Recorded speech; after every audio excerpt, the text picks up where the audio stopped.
Hello বন্ধুরা, কেমন আছো সবাই? আশা করি সবাই খুব ভালো আছো। আমাদের আরও একটি নতুন ভিডিওতে তোমাদের সকলকে স্বাগত। আমরা চলে গেছিলাম বহরমপুর থেকে দীঘা, আমি, আমার বর, ছেলে, ভাই, বোন, দিদা মিলে। আমরা গেছিলাম আরাধনা ট্রাভেলসের বাসে করে। এগুলো হচ্ছে সিঙ্গেল স্লিপার সিট, আর পাশে আছে ডবল বেডের স্লিপার সিট, আর নিচে আছে চেয়ার কাট। স্লিপারের ভাড়া হচ্ছে পার হেড 700 টাকা, আর চেয়ার কাটের পার হেড হচ্ছে 600 টাকা করে। এটা হচ্ছে বহরমপুর মোহনা বাস স্ট্যান্ডের সামনে আমরা দাঁড়িয়েছিলাম, ওখান থেকেই বাস ছেড়েছিল।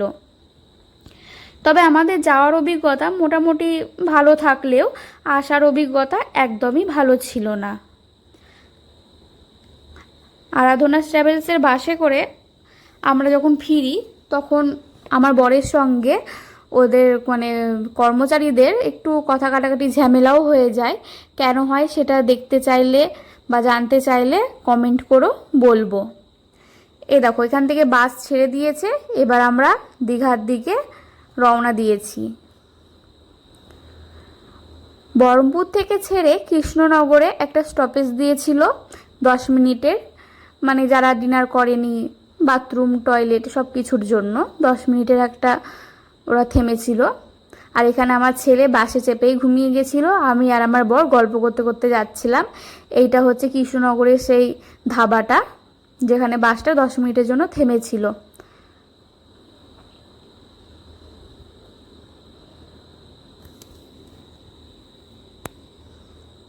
যারা খাওয়া দাওয়া করেনি তারা খাওয়া দাওয়া করে নিচ্ছিল, যারা টয়লেট যাবার যাচ্ছিল। আর এই হচ্ছে সেই বাসটা যেটায় আমরা যাচ্ছিলাম দীঘা। তারপর বাস ছাড়ার পর কলকাতায় একবার দাঁড়িয়েছিল, তবে সেখানে প্যাসেঞ্জার তোলা নামার জন্যই দাঁড়িয়েছিল, কোনো রকম ব্রেক দেয়নি ওখানে। তারপর আবার দাঁড়িয়েছিল কলকাতা থেকে ছেড়ে কোলাঘাটে, ওখানেও 10 মিনিটের জন্য ওরা দাঁড়িয়েছিল।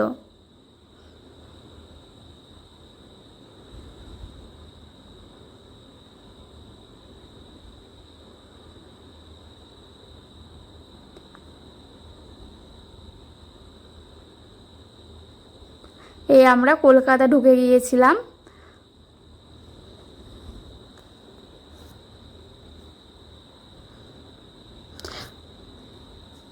তবে আরাধনা ট্রাভেলসের সার্ভিস খুব একটা ভালো নয়।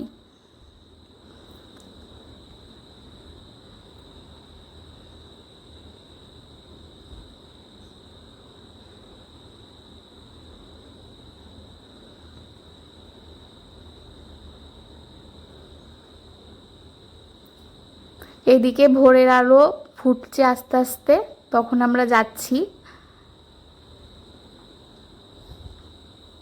আমার ছেলে তো মাঝে মধ্যে উঠে দেখছিল, আবার ঘুমিয়ে যাচ্ছিল, এইভাবেই আমরা যাচ্ছিলাম।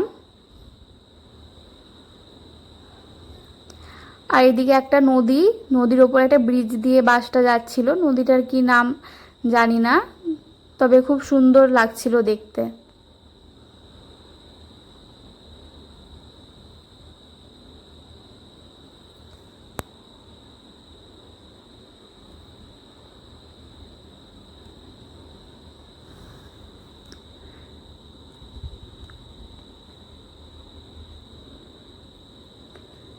তারপর আমরা আস্তে আস্তে দীঘার দিকে পৌঁছে গেলাম। তারপর দেখে শুনে একটা ভালো হোটেল নিয়েছিলাম, সেখানে আমরা ছিলাম।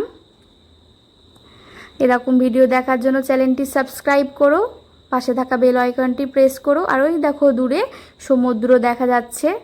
আমরা দীঘার মধ্যে পৌঁছে গিয়েছিলাম, এটা আমাদের হোটেল ছিল।